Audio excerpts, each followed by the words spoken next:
DG. ഇത് air സ്റ്റാർട്ടറിന്റെ manual ഓപ്പണിംഗിന്റെ ഇതാണ്. Manual override air starter. താഴത്തേക്ക് വന്നാൽ അത് എയർ സ്റ്റാർട്ടർ. അതാണ് ഇത് സ്റ്റാർട്ടർ വാൽവ്. ആ പ്ലഗ് എന്താ starter valve. Oil special oil ഇതാ ഇതല്ല എയർ സ്റ്റാർട്ടറിന്റെ ഇത് MCD.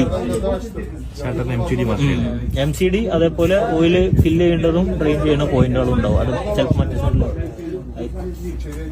ഇത് IDG ഫിൽറ്ററാണ്. ഇതാണ് IDG filter. IDG charging point ഇവിടെ.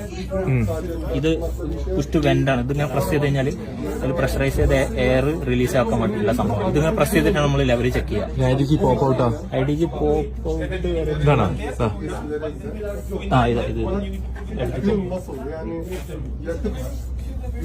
പിന്നെ ആ റിംഗ് എന്താണ്? മോതിര റിംഗ് ഇത് ഡിസ്കണക്ട് ചെയ്യണം. ഇതാണ് ആക്സറിംഗ്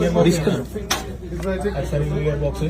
ഇവിടെ ഒരു ലൂപ്പ് ഉണ്ട്. ലൂപ്പ് ഫയർ ലൂപ്പിന്റെതാണ്. ഇങ്ങനെ പോയിട്ട്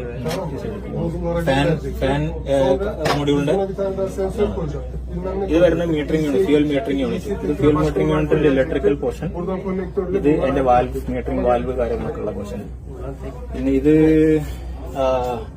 കേസ് ഡ്രെയിൻ ഫിൽട്ടർ.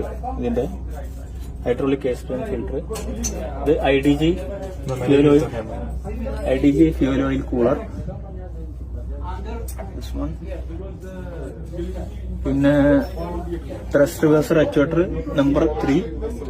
ഈ ലൈൻ ഇതിന്റെ സിങ്ക്രോണൈസ് ലൈന്. ഇത് ഇതിന്റെ പ്രഷർ ലൈന്. ഇത് ഇതിന്റെ സെൻസർ, ലോക്ക് സെൻസറുകൾ.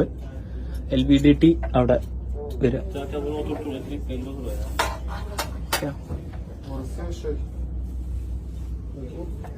ഈ ആക്ച്വേറ്റർ TR ഓപ്പണിംഗ് ആക്ച്വേറ്റർ ആണ്.